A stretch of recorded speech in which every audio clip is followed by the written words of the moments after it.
অবৈধ স্মার্টফোন বন্ধ করতে পারলে সরকারের রাজস্ব আয় হবে ৫ থেকে ৬ হাজার কোটি টাকা। এসব ফোন আমদানিকে অর্থ পাচারের কৌশল বলে মনে করছেন mobile phone industry owners association. সকালে রাজধানীর একটি হোটেলে আয়োজিত ব্রিফিংয়ে এমন অভিযোগ করেন সংগঠনটির নেতারা। ডিজিটাল সুরক্ষিত দেশ গড়তে প্রয়োজনীয় নীতি সহায়তা দেওয়ার দাবি জানান তারা।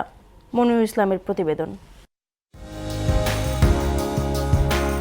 প্রতি বছর দেশে আমদানি হয় প্রায় ১ কোটি স্মার্টফোন, যার ২০% অবৈধ পন্থায় আসা। ফলে সরকার রাজস্ব হারাচ্ছে অন্তত ৫ থেকে ৬ হাজার কোটি টাকা।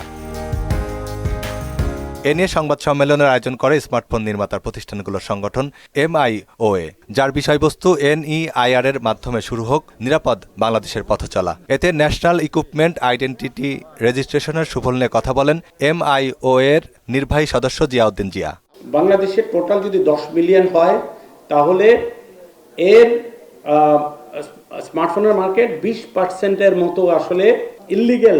আমরা যেহেতু দেখেছি ৩০,০০০ টাকার উপরে আসলে ওইগুলো, সে ৩০,০০০ টাকার উপরে ওই ফোনগুলোর ASP ধরা হচ্ছে ৫০,০০০ টাকা, তাহলে অলমোস্ট বছরে রেভিনিউ গেইন হচ্ছে ১০,০০০ কোটি টাকা।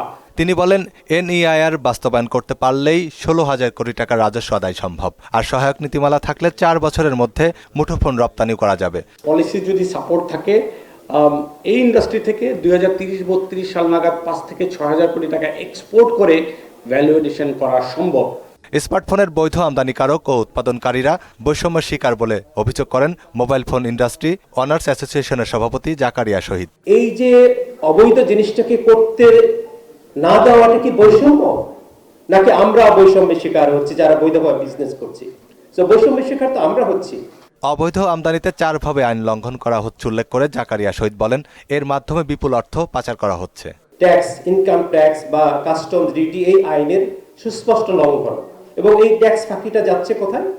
ট্যাক্স ফাঁকিটা এই ব্যবসায়ীদের চ্যানেলের মধ্যে যাচ্ছে এবং কনজিউমারদেরকে তারা বেনিফিট দেয়। কনজিউমার তো চায় না যে অবৈধভাবে বিজনেস করে আমাকে প্রোডাক্ট দেন, এটা কোনো কনজিউমার চায়? বাংলাদেশে চায় না।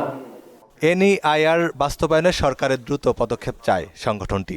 NEIR আপনার স্বার্থে, NEIR দেশের জনগণের স্বার্থে, এটা কোনো ব্যক্তি গোষ্ঠীর স্বার্থে না। মনিরুল ইসলাম, মোহনা সংবাদ, ঢাকা।